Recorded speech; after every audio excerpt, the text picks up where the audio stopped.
Ito ang Positibong Kwentuhan with John Paul Sinier.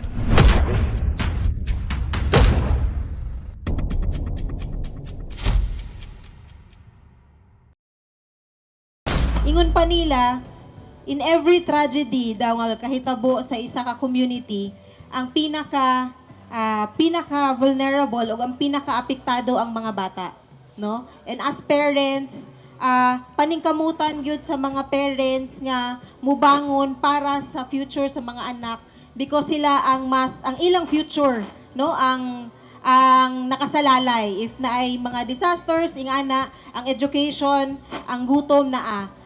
Pero in a community setting, ang atong mga community leaders mao ang atong murag ginikanan, no? Mao ang motabang sa pagbangon sa country. Ang kaning mga community leaders, mo ni sila ang mga nakita ninyo diri in front, no? Dili lang gikan sa government but also from the CSOs, uniformed personnel, religious sector, no, nga naa present diri. Ang pagbangon sa bayan, dili pud siya ana kadali kung ang mga parents or ang mga nag-lead lang ang mag-una, no? Kinahanglan para mas mapadali ang pagbangon sa bayan, kinahanglan nga ang komunidad mismo mas naghiusa ang tanan kay para mas madali ang pagbangon.